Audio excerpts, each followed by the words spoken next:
बोलने लगे मेरे मित्रों। तो मैं उनको कहना चाहूंगा, ठीक है, अगर ये तुम्हारी सोच है तो हमारे वाल्मीकि समाज के वीर, हमारे वाल्मीकि समाज के वीर शेर का गोश्त खाते हैं, शेर का। जहां पर तुम लोगों के प्रार्थना कर रहे हैं, अगर वो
छत्रपति शिवाजी महाराज की, जय बोलो महाराणा प्रताप की, जय बोलो संभाजी राजा की।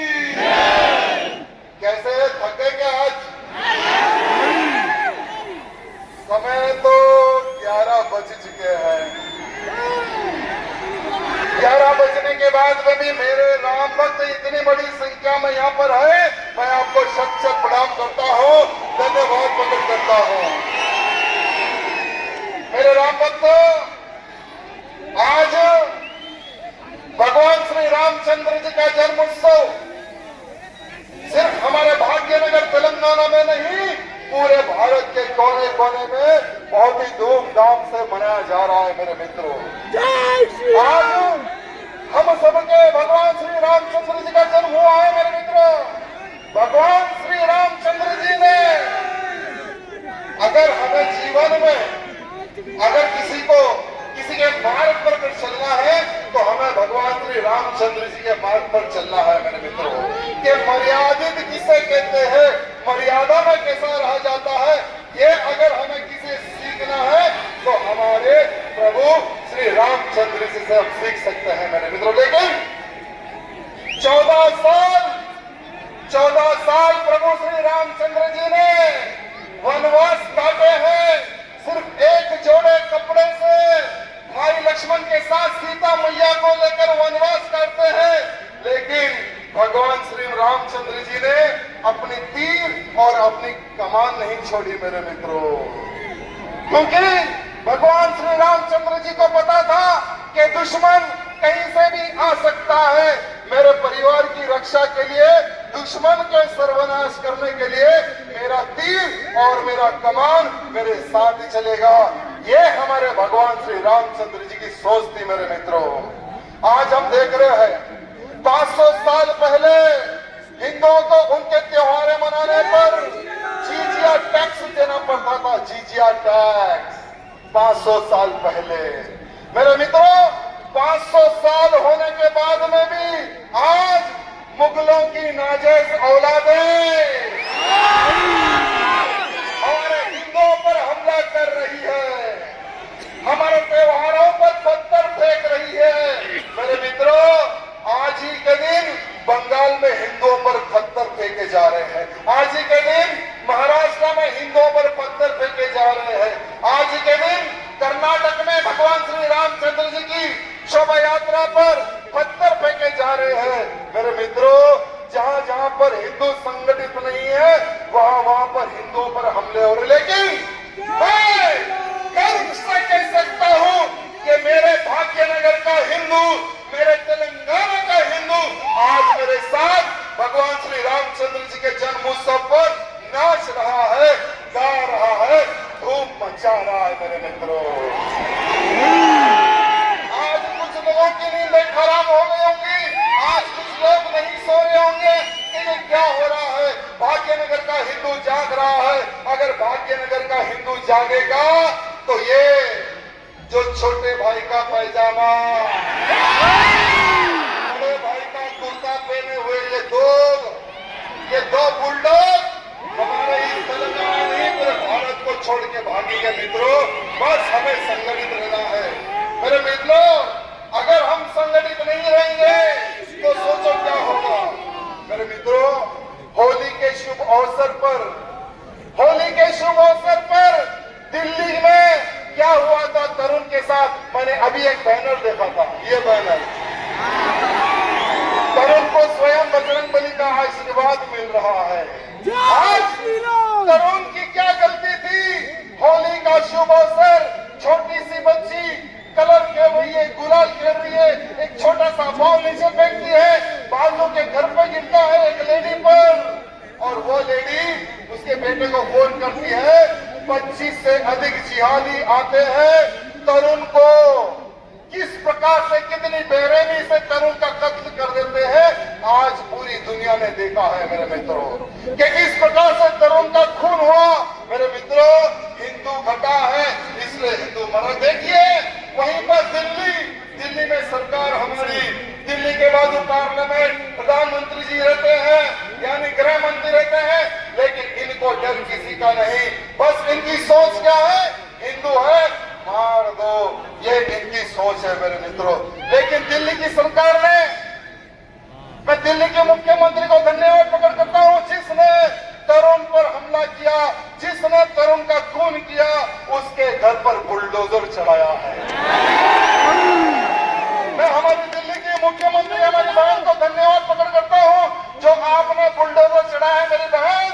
लेकिन एक घर पर बुलडोजर नहीं, 25 के 25 जिहादियों पर बुलडोजर चढ़ना चाहिए, क्योंकि तरुण का खून एक व्यक्ति ने नहीं, 25 नाम मर्दों ने मिलकर तरुण अकेले हिंदू को उस पर हमला करके उसका खून किया। 25 के 25 घरों के ऊपर बुलडोजर चढ़ना चाहिए। ये आज भाग्यनगर का हिंदू दिल्ली की हमारी मुख्यमंत्री बहन से प्रार्थना करना चाहता है। मेरे मित्रों, हम गंगा को मां कहते हैं, गंगा को पवित्र मानते हैं। आपने देखा होगा कि हमारी गंगा को किस प्रकार से अपवित्र करने का प्रयत्न किया गया।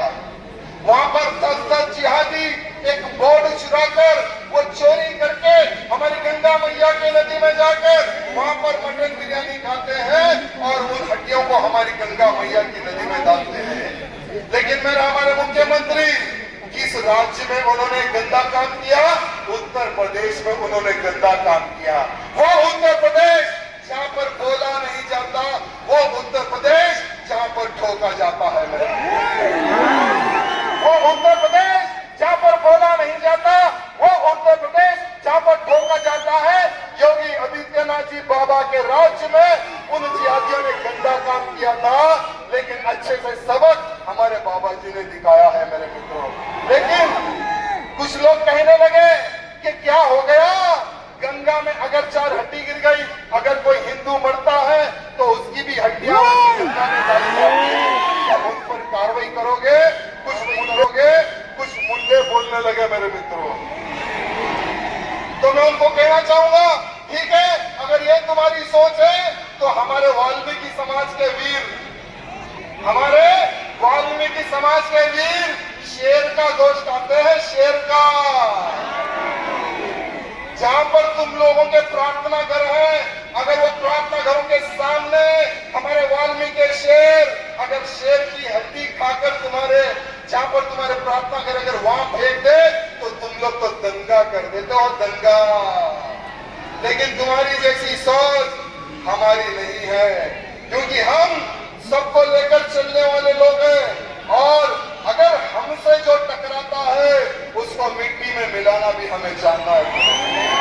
मेरे मित्रों, आपने देखा होगा कि किस प्रकार से ईरान में खामेनी पर हमला इजराइल ने खामिनेनी पर हमला अमेरिका ने मिलकर खामिनेनी को 72 हुरों के पास पहुंचा दिया। क्या पहुंचा दिया?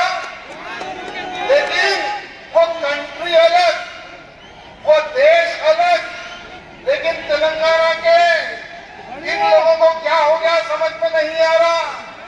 भारत के लोगों को क्या हो गया पता नहीं कि ये लोग खामिनेनी की मौत पर अपनी छाती पीट पीट कर रो रहे हैं। मेरे मित्रों, कश्मीर में कुछ ऐसे भी मुसलमान हैं जो 500 करोड़ रुपए जमा करके ईरान भेजने की योजना बना रहे। ईरान, तो मैं उन कश्मीरी मुसलमानों को पूछना चाहूंगा, जब पुलवामा में हमला हुआ था तब ये दर्द कहां छुपा हुआ था?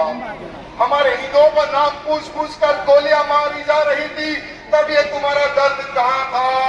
हमारी वीर सेना भारत की रक्षा करती है, आतंकी हमला होता है, हमारी वीर सेना मरते हैं, हमारे जवान मरते हैं, तब ये तुम्हारा दर्द कहां जाता है? मैं उन कश्मीर के मुसलमानों को पूछना चाहूंगा, जब तुम्हारी जेब ढीली नहीं होती है। आज ईरान में एक व्यक्ति मरता है, वहां पर युद्ध होता है, तो भारत के कोने कोने से लोग पैसा भेज रहे हैं ईरान में। अरे पैसा रुको बेचो। मेरी एक निवेदन है, ये छोटे बुलडॉग बड़े बुलडॉग से मेरी निवेदन है,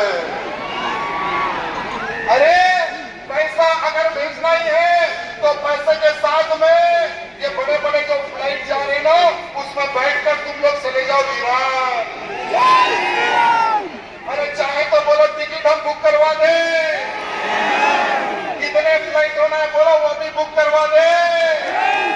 ये बड़े ओवैसी छोटे ओवैसी जितने लोगों को ईरान लेके जाना है ईरान लेके चले जाए। कम से कम यहाँ की दलितरी थोड़ी ईरान में तो चली जाएगी।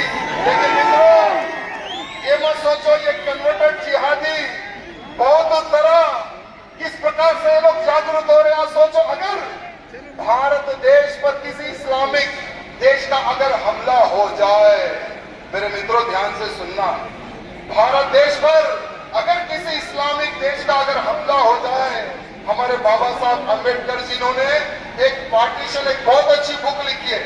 हमारे बाबा साहब ने एक बहुत अच्छी बुक लिखी है मेरे मित्रों इनके लिए।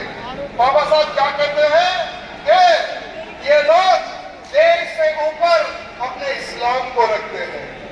अगर हमारे भारत देश पर अगर हमला हो जाता है तो ये लोग हमारे भारत देश के खिलाफ खड़े हो जाएंगे। मेरे मित्रों, उन देश के साथ ये लोग खड़े हो जाएंगे जो भारत पर हमला करने की सोच रखते हैं, उन देश के साथ ये लोग खड़े हो जाएंगे। मेरे मित्रों, कभी ये लोग पाकिस्तान को अपना अब्बा बना लेते हैं, कभी ये लोग फिलिस्तीन को अपना अब्बा बना लेते हैं, कभी ये लोग ईरान को अपना अब्बा बना लेते हैं। आखिर तुम लोगों के कितने बाप है मुझे समझ में नहीं आता।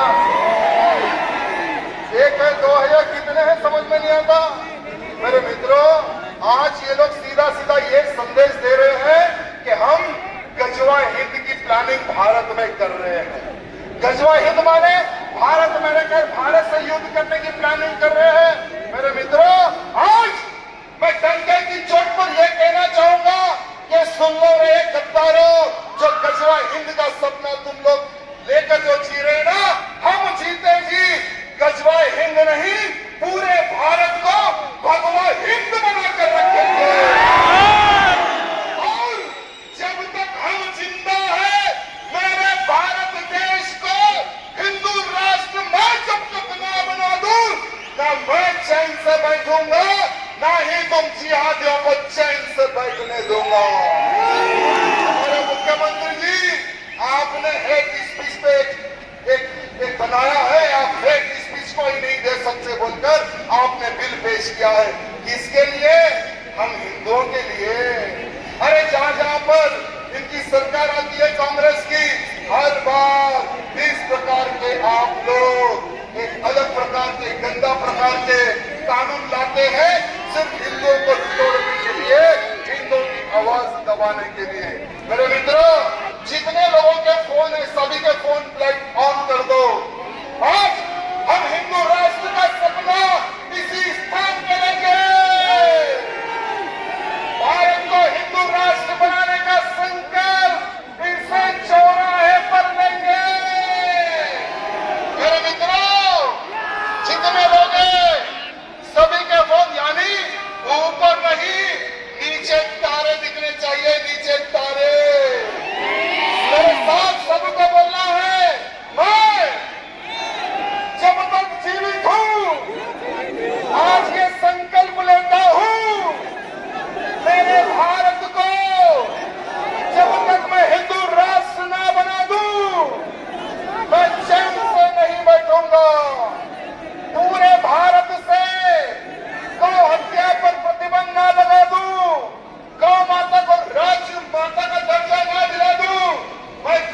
बर्दाश्त नहीं बैठूंगा। मैं एक हिंदू होने के नाते लव जिहादियों से जब तक मेरी बहन बेटियों को मैं ना बचा लूं तब तक मैं चैन से नहीं बैठूंगा।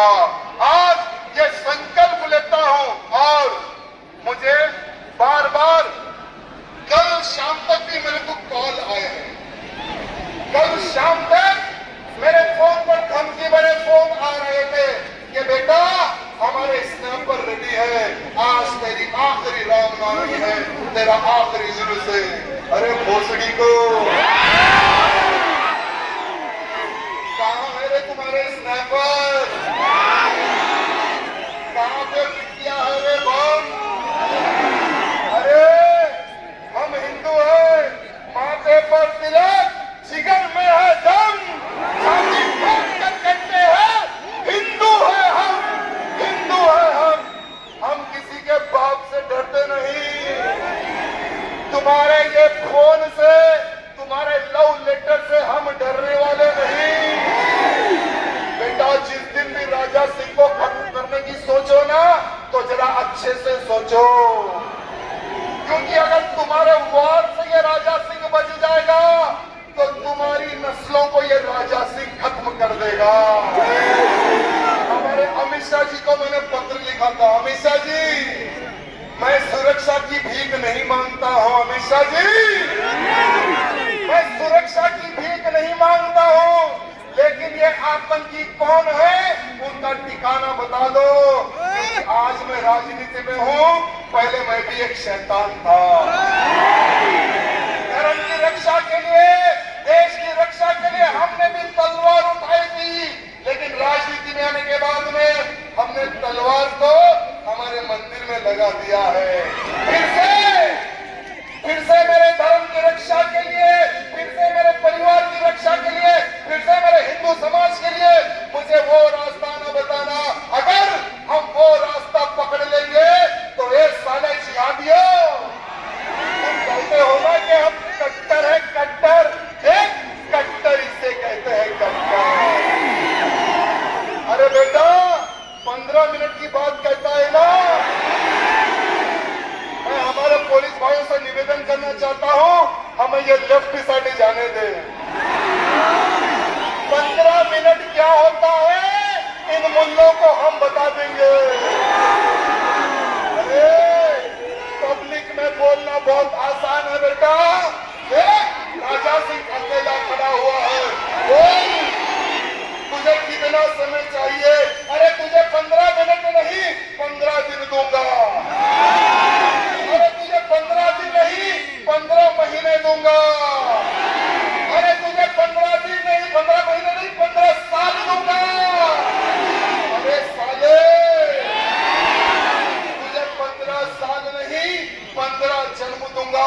15 जन्मों तक भी अरे तेरे मुगल हमारा कुछ उखाड़ नहीं पाए, तेरे निजाम की सेना हमारा कुछ उखाड़ नहीं पाई, तो अरे ओवैसी कटमुल्ले तू हमारा